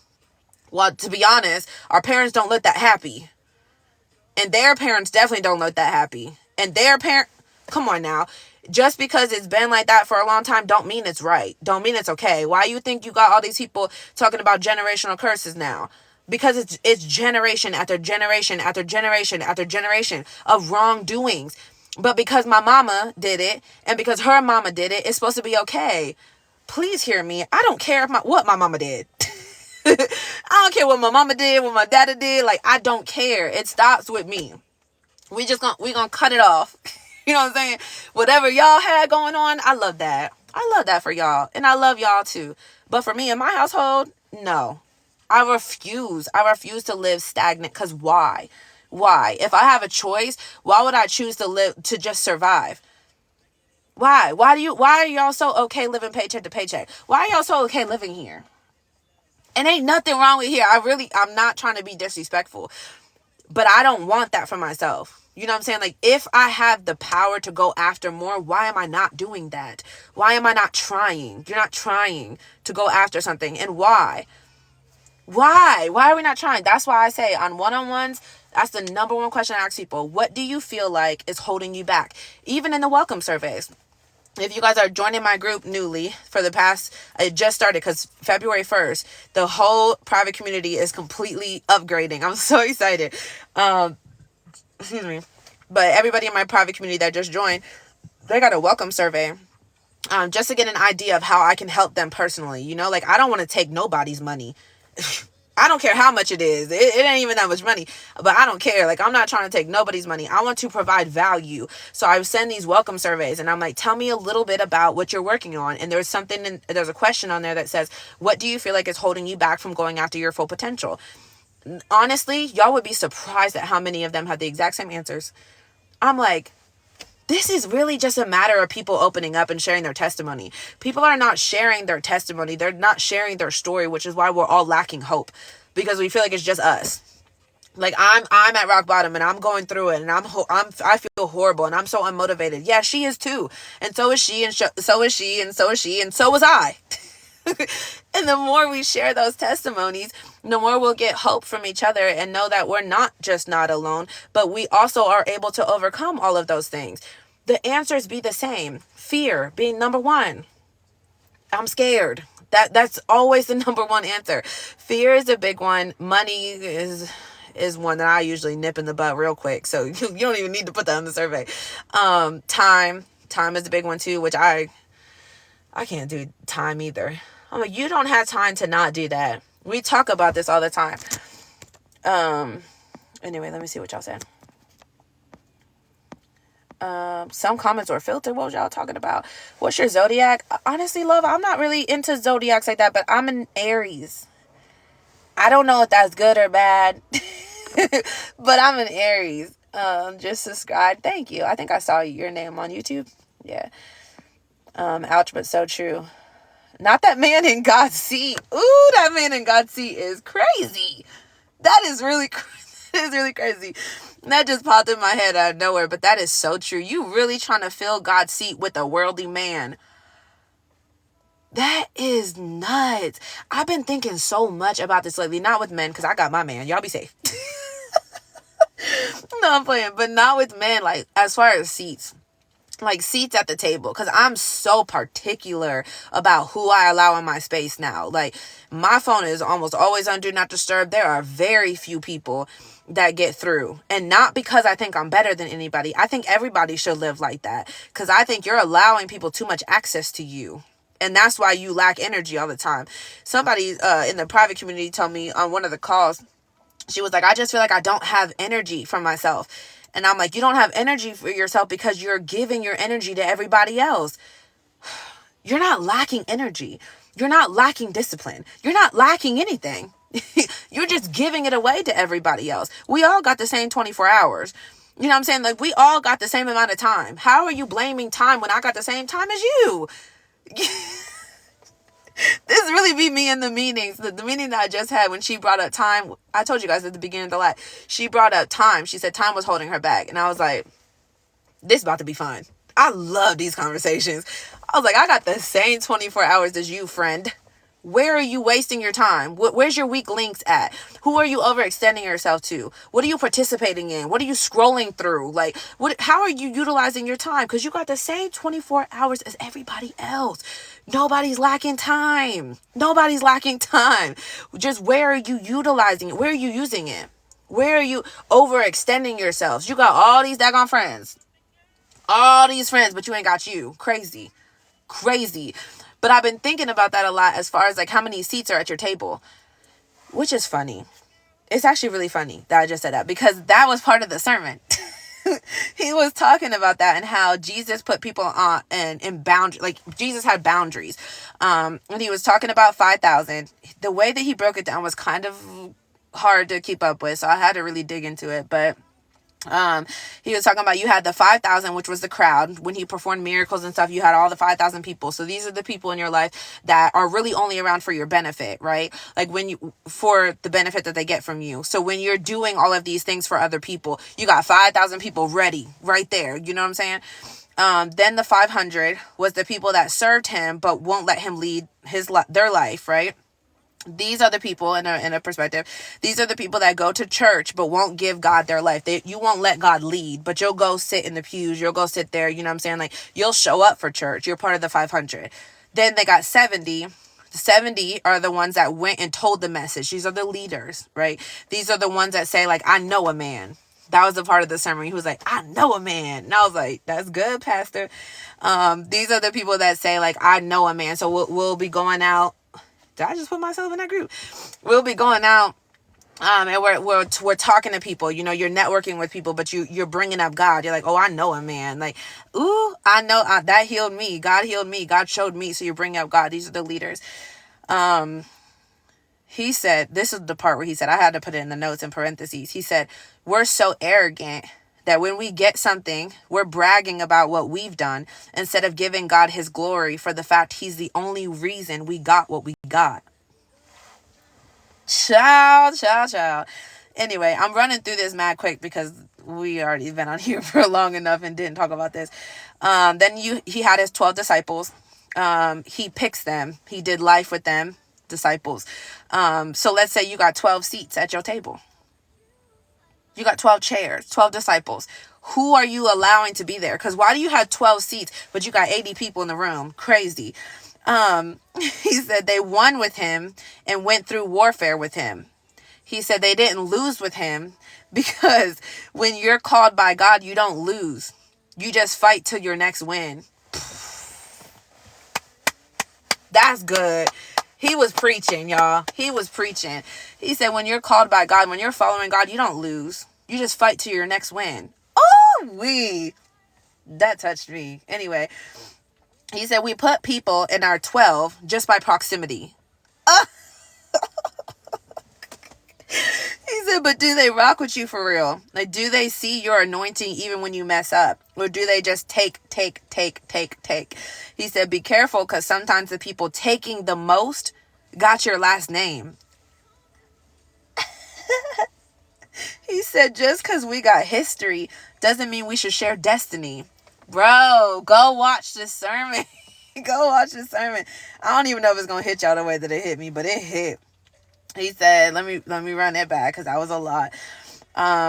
He said, we put people in our 12 just by proximity, meaning this is for the girlies that we're so focused on not being alone. We just want our table full. So anybody close by, you know what I'm saying? Like, oh, this guy, he goes to the gym. He's right there. You know, he lives down the street. So I'm just going to allow him to be in my bed all the daggone time just because he's there. He doesn't actually offer anything. We're not aligned. There's no real connection. You know what I'm saying? There's no alignment there, but he's there. So I'm just going to allow him to come and go as he pleases. That's what I'm saying.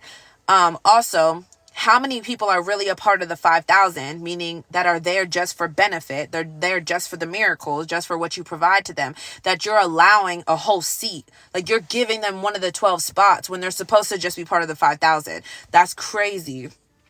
That's crazy. And then he said, be careful, because sometimes the people taking the most got your last name. We think that just because somebody has the same last name as us, they deserve to have a seat at our table. That's not true. That's not, now I can't tell you what's right from wrong because that's your business. But for me in my household, that is not true. Just because that person shares my last name does not mean that they automatically deserve to have one of my 12 seats. I only got 12. What are we talking about? Like, you cannot sit here just because you have the same last name as me because you act nasty. You treat me like dirt.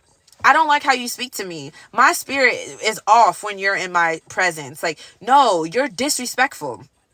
So no, you will not sit at my table just because you got the same last name. I don't care. I don't care what your last name is at all. He said, just because we got history doesn't mean we should share destiny. Bro, that was so big for me. I thought I had to keep everybody around because they've been around for a long time. No. The fact that they have been around for a long time should be more reason to cut them off. Because why are they still there? I'm just asking. I ain't trying to be in y'all's business like that. But for real, why are they still there? Because they didn't deserve a permanent spot to begin with. They should have never been one of the 12. They should have never been one of the 12. If you've been following what I'm saying, they should have never been a disciple. They should have never been that close to you to begin with. And we years in, bro. They should have been gone. Just because you got history with this person does not mean they're supposed to be part of your future. They was only supposed to be a lesson. They were supposed to be a pit stop. If y'all was on the last live Friday, we was talking about pit stops because one of my friends, Mackenzie, she brought up pit stops in a FaceTime conversation. And I was like, oh, that is so good, because I talk about the road trip analogy all the time. And a lot of us, we are not making it to the destination because we're falling in love with the pit stop. You stopped off at that little old gas station and you're like, oh, this is kind of fun. And you meet somebody and you get to know them. And now you think you're so in love and you don't want to ruin the relationship. And so now you sit there for years on end. And you got all this history with this person and you won't leave them. And it's keeping you stuck because the whole time you were never supposed to be there for years on end. You were supposed to stop and get gas, bro. That's it. Maybe get a little Reese's on the way out or something. I don't know. But you were not supposed to make a whole life there. You're not supposed to make a whole life there. You have a whole destination. And if you just keep going, I tell people this all the time. I'm like, that was supposed to be a lesson and you made it permanent. And now you're blaming God when God never told you to stop there. God never said, hey, sit here and build a life. You never even asked God. You asked yourself. And you thought that it looked sweet. You know what I'm saying? You're like, oh, this feels good. This looks good. This feels sweet. This looks like this has potential. So now you're falling in love with potential. You're falling in love with the pit stop. And so now you never reach your destination. Crazy. That is crazy. Anyway, not that man in God's seat. The math ain't math. And you hear me? Hey, Rosie. What's up, friend? Let me go back up. I don't have no moderators on here today. Hey, Aisha. Who is Aisha? Baby, my name is Chelsea. Having one real woman is enough for me. Period. Can't go off. Preach, girl, preach. What's crazy is that some parents don't want to take responsibility or accountability for their lack. Oh, majority of them don't. Because their parents don't. A lot of us are just acting. We're parenting the way our parents parented. Does that make sense? I don't know if that's even a word or that made sense coming out, but we parent how we were raised. And because it was okay for our parents to treat us like that, now we feel like it's okay for us to treat them like that. I was watching a sermon recently, I think it was Keon Henderson, where he was talking about parenting. And he said that a lot of us are parenting from trauma, right? He said even though the parents that are trying so hard to give their children a life, like an upbringing different, like opposite from their upbringing, that's still operating out of trauma, because you're really only doing it because you want to give them the opposite, you know what I'm saying? Or out of spite or whatever the case may be. Like, you're still operating out of trauma. The majority of us are so traumatized that we don't even realize we're operating out of trauma. We think that that's normal. We think that that's like a normal thing. That's like our comfort zone. Trauma. Crazy. That's crazy. And it's all of our faults too. Like, I'm not here to blame the parents, because look at their parents and then look at their parents. You know what I'm saying? Like, it's all generational. And at what point does it stop? At what point do we stand up, whoever we is, at what point do we stand up and say, it stops here. Like, this stops with me. And I'm not hating on nobody in my family. I swear I'm not trying to be disrespectful. I will never sit here and try to act like I'm better than nobody. But whatever y'all got going on, that stops with me in my household, because I refuse to pass that down to my child. All the keys, that's a big one in my family. Everybody keying. What is so funny? Like, y'all laughing at people for so many things. Like, the men in my family, they just make fun of people for like a freaking living. Like, oh my gosh, they laugh at everything that I do, everything that I say. They laugh at my voice, they laugh at my hair, they laugh at my style. They like literally, they just key. Oh, she got her heart broken. Let's laugh. Like, it's a joke. This is a joke. No. I was like, listen, I understand that y'all want to act like that. And I never really stood up for myself because I didn't know how. But don't act like that around my child. Because I refuse to raise a little boy that think that that's okay. That's not okay. It's never okay. I don't care what gender you are. It's never okay to laugh at other people. Period. That's just it. But especially that, like, we had too many people that are family that are acting like enemies. And now we're viewing family in the wrong light. You know what I'm saying? Like, and now what? Now we don't even know what real love is like. Because we're not even being genuinely loved by our family members who are supposed to love us. The family trajectory is so foul. The whole thing is messed up. And now what happens? That's what I'm saying, bro. It starts in the household. When you're not being properly loved by your family, now you don't know how to properly love other people. Nor do you know how to accept love, right? You don't know how to accept a healthy love. And that's why you're going outside of the household and you're finding toxic love. And you think that that's okay because that's what you were used to. Like, what? And then what? Now you're making babies with toxic people, and you're bringing children into toxic environments, and you're raising those children in toxicity the way you were raised because you think that it's okay because that's how you were raised, and you ended up okay. You didn't. You didn't. You're not actually okay. That's the whole point. I had to hold myself accountable. I had to sit on that bathroom floor and be like, I'm actually not okay.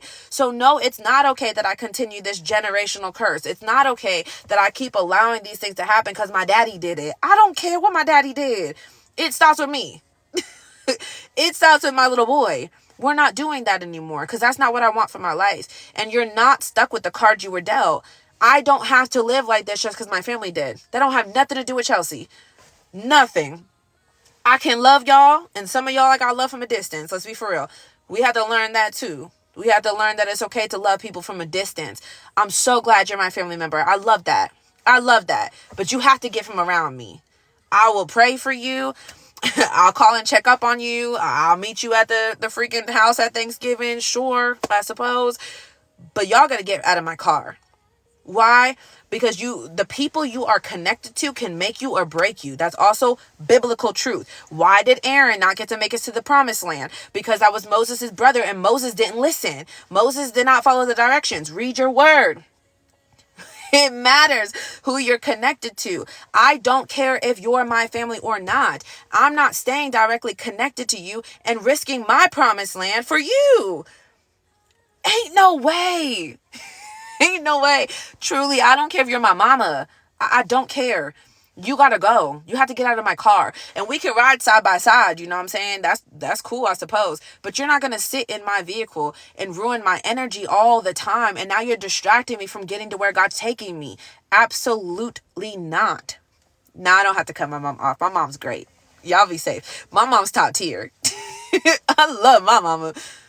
My daddy a little questionable. And I actually, if y'all never knew that about me, I never met my bio dad. Like, I don't know my father. And so that I feel like that, if anything, is why I ended up with that mindset of like, I don't need no man. Oh, baby, I do. A godly man, that we gotta stop. We gotta stop doing that. Because if you don't know my story, I was that single, bitter baby mama. And I was like, I don't need no man. I can raise my boy by myself. Like, I'm independent. That's great. But a godly man, ooh, you don't need a worldly man. And you've only dated worldly men. That's why you view relationships as distractions. That relationship is not supposed to be a distraction. I'm just saying. I mean, I ain't gonna stay there, but I'm just saying. Oh my God, yes, or they will say, well, that is what my parents taught me. And I'm like, but it's not that time anymore. And you lived life to know different. Yeah. But then I also realized that just because my parents saw different doesn't mean they accepted it. Facts. Just say it's not that time anymore. Yeah, what your parents taught you, it's like we didn't really even realize that once you hit a certain age, it's now your job to figure out what it is that you want. We have to stop blaming our parents. Not only that, but we have to stop allowing our parents to make us. Why? I'm 30 years old. I don't care what my mama taught me. You know what I'm saying? It's now my job, in my opinion, to sit there and take inventory over the person that I've always been. What made me this way? Like, what tradition is this? Where did I get this information from? And then sit down and say, who do I want to be? Not to mention the fact that when you go to God, He will show you who you were created to be.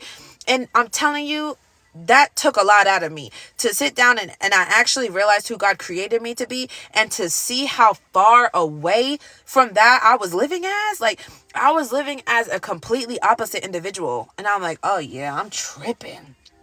I got to make some changes. Not only you got to, you want to. Like, when you see who you have the potential to be, like, what? Why would you still live that way just because your mama said?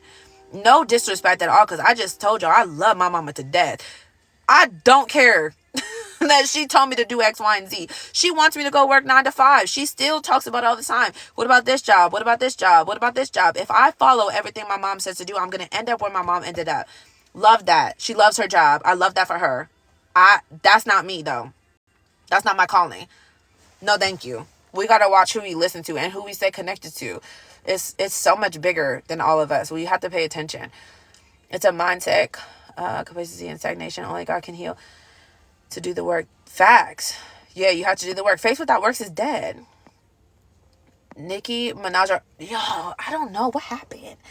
Go ahead and fill me in, Snowflake. You don't have a username. It's just Snowflake. I don't know what happened. But I don't actually like Meg Thee Stallion. I couldn't even tell you one song that I like. Now I'm a Pink Friday girly. But I don't know what happened. So I don't know. I live under a rock purposely. Like, I literally pick the rock up and go under it all the time. All the time, because the world is ridiculous. Like, there's too much going on. It's all distractions. Like, no thank you. I don't participate in none of that, respectfully. So I really don't know what happened. But I'm Team Nicki all the time. I love her. What? Yes, say that again. What is the sermon I needed? The sermon is The Weakest Link. I almost forgot the name. The sermon is The Weakest Link. It's by PMJ, which is Pastor Mike McClure Jr. Every Monday, I do lives with sermon notes from PMJ because I just love him.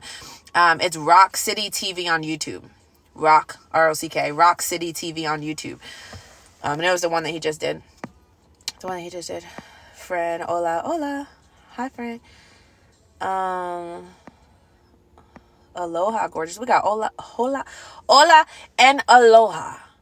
I love that here. The men in your family laughing at you is just immaturity. My mother does the same and she is 77. Man, and you know what? It's been like that my whole life. Like, they always made fat jokes. They always made appearance jokes. And I'm telling you that once I reached a certain point, I convinced myself that that's how men were treated. I thought that that's what love was. You know what I'm saying? Like, as children, it's much deeper than that. Like, as a child, you don't know what is a joke. You don't know what is a joke and what's real. So I grew up not understanding what genuine love is supposed to be. You know, like, what does love actually feel like? I thought that it was okay that men made fun of me or that men talked down to me. You know what I'm saying? Like, that's foul. So yes, it is immaturity, but I grew up and just thought that that was okay. And then I made excuses. I'm like, that's just who he is. And so every time I would have my feelings hurt around my own dad. And I'm like, that's just who he is. I don't care if that's who you are or not. If that's who you are, please get from around me. Otherwise, watch your mouth when you speak to me. That's what I'm saying. I had to really learn to stand up for myself. And I'm not disrespectful. I'm only disrespectful if you disrespect me. You got 3 strikes with me because I ain't no punk. Don't do that. God's still working on me. I ain't no punk or nothing. But I'm not going to just disrespect somebody for fun. I don't think that that's enjoyable. That's not fun to me. That's not my default at all. But I will stand up for myself. Like, no, you're not about to speak to me like that. Why? Because I read my word. And it's biblical truth that there is power in the tongue. Your tongue will make you or break you. You are not about to stay around me and keep speaking negativity over my life. You lost your mind. There's no way. And you shouldn't allow people to do that to you too. So it's not just me. It's not me thinking that I'm better than people. You should not allow people to stay in your space that are speaking negativity over you. Why are you allowing that to happen? You must have never read your word. It's very clear in the word. There is power in the tongue. Life and death is in the power of the tongue. Like, bro, with that biblical truth, why do we think that it's okay to keep speaking negativity all the time? Like, we think it's a joke. It's not a joke. What's a joke is that the enemy is literally utilizing all of that. We're the joke. We're the joke because we think it's a game. We think it's a joke. And we think that that's okay. And so my whole life, I'm like, that's just my brother. Oh, he's just like that. I don't care if you like that or not. You either got to square up or you got to get from around me. Because violence is not the answer. But you're not about to keep doing that. When you realize your value, you really start moving different. I don't care who it is. Watch your mouth when you speak to me. Watch your mouth when you speak about me. Because I'm Miss Positive Polly. I'm speaking life over everybody. Why would you not? I have to live in a society with y'all. I don't care if I like you or not. I'm like, you're going to be great. Because if I'm manifesting that in your life, hey, I got to be surrounded by you. So I hope that comes to pass. You know what I'm saying? I don't speak negativity over nobody. Don't let nobody speak down on you like that. Especially on a daily basis. Don't play about you. I'm just saying. I had to tell my dad that straight to his face. Watch your mouth. Respectfully. You're so beautiful. Natural beauty. Thank you so much. You're so right. My family wants me to think small, but God has big things for me. I feel it. You hear me? My family wants me to think small. Ooh. But God has big things for me. I feel it. Listen, if you feel it, like if you can vision something for your life, it's already yours. You just have to go get it. You know what I'm saying? That's the hard part. And you tell your big dream to a small-minded individual, it's over. So be careful who you talk to. Join the group. Are you a female? The pictures are so tiny. I have a private community. It's for ladies only. So if you're interested in a small like accountability group, click the link in my bio. It's the first link right there. February 1st, the price is going up. So make sure you guys go lock in your price because the value's going up. We're doing so much, y'all. I'm so excited. But tonight, actually, if you go join now, tonight is the Zoom call. We do live Zoom calls every Monday night at 7 p.m. EST. There's quite a few women in there now, but we just have like dialogue back and forth. So usually one person unmutes their mic and they talk about some things that they're going through, and then it just spreads after that. Like we be laughing, we be crying, we be pulling up scriptures for advice. Like we formed such a beautiful little community. So if you're interested and you're looking for a community of like-minded women, go join the group. You also get added into close friends on Instagram. So my close friends, it's more just like me being vulnerable about my current season. So everything that I talk about on all my platforms, it's like stuff I've already overcome, right? So my close friends is more stuff that I'm overcoming. So I talk about like my co-parenting situation, or just like certain things that I'm going through. You can follow me on Instagram, period, if you want to see like my morning routine. I'm always posting my morning routine, my lifestyle, all things, literally all things. See what? But anyway, you get added into close friends when you join the private community. You get the link for the weekly Zoom calls on Monday nights. You also get added into the IG group chat. So it's like the accountability group chat. We just post like positive vibes all day. It seems like, we go back and forth and we're posting positive vibes. So it's a safe space. The moral of the story, it's a safe space for ladies only. So for tonight, do we get sent an email with a link, or is it through IG? You want to make sure. What's your name? What's your name? There's so many new women now that it's like when the username looks different on Instagram than it does on TikTok, I be getting confused. I'm not gonna lie. Y'all know I be real. I forget. Selena. Okay. Thank you. Yeah, it's through the link goes onto the Instagram group chat. So I just post it right there in the group. It's usually around like 5:30 or 6. You just click the link and it'll tell you directions from there. But yeah, I'm so excited to meet you guys tonight. There's been a lot of new people since the last Monday night Zoom. So I'm so excited to see everybody's face. Like when you put faces with the names, I'm like, okay, I got it now. What's up, friend? What's up, friend? Hold on. You're good to have 3 strikes. I have 1 depending on the person though. Yeah, it took a lot of healing. I'm a 3-strike type of girl now. Like, because my default is positivity now. Like I trained myself to do that. So my default, my go-to is positivity. So when somebody raises their voice, for example, that's that first one. My go-to is positivity, right? So now I'm thinking positive. So I'm responding positive. So I'm like, ooh, chill out. I just talked about this on Instagram because my baby daddy be trying to. So the first time he raised his voice, I'm like, ooh, chill. And then you got, that second strike. I'm like, oh, hold on. You getting rowdy. And that third time, I'm like, all right, bro, chill. After that, God's still working on me after that. That's what I'm saying. I got 3 strikes and that's good because I used to have 0. But after that, now I'm better than I used to be. I ain't really one to be cussing it, and I ain't really with the rah-rah nowadays. But you also gonna watch your mouth when you speak to me. So I do be raising my tone at that man a little bit. I'm just being real. I'm just being honest. 3 strikes, that man be striking out. I mean, where are you swinging?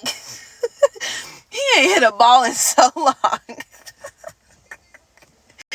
I'm playing. Let me stop before y'all take me serious.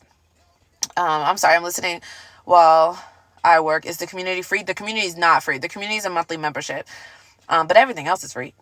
My YouTube is free if you want to catch videos on there. I post, I would say a lot, but not really a lot. I post the replays often on YouTube. My Instagram is also free, so I post my morning routine. You get a whole inside look at my whole little world on Instagram. So that's free too. And then TikTok is free. The lives are free. There's so much free. the private community is the only thing that's paid for, because we do a lot of work in there.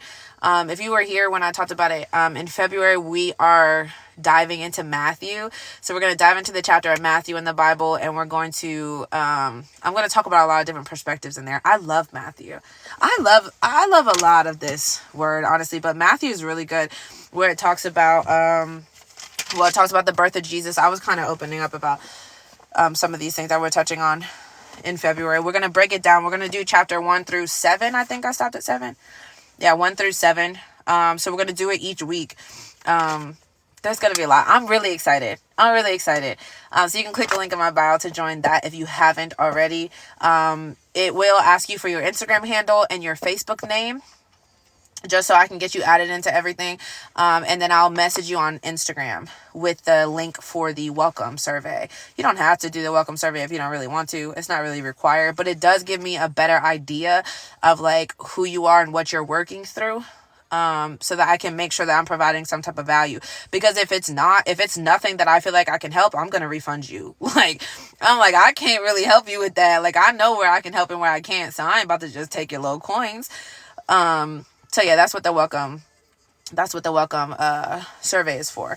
But anyways, if you're new here, I'm live Monday through Friday at 9:30 a.m. EST. I did just recently stop going live on Wednesdays, because Wednesdays are booked for my one-on-one calls. If you're interested in joining, or if you're interested in booking a one-on-one, you can find that in the bio too.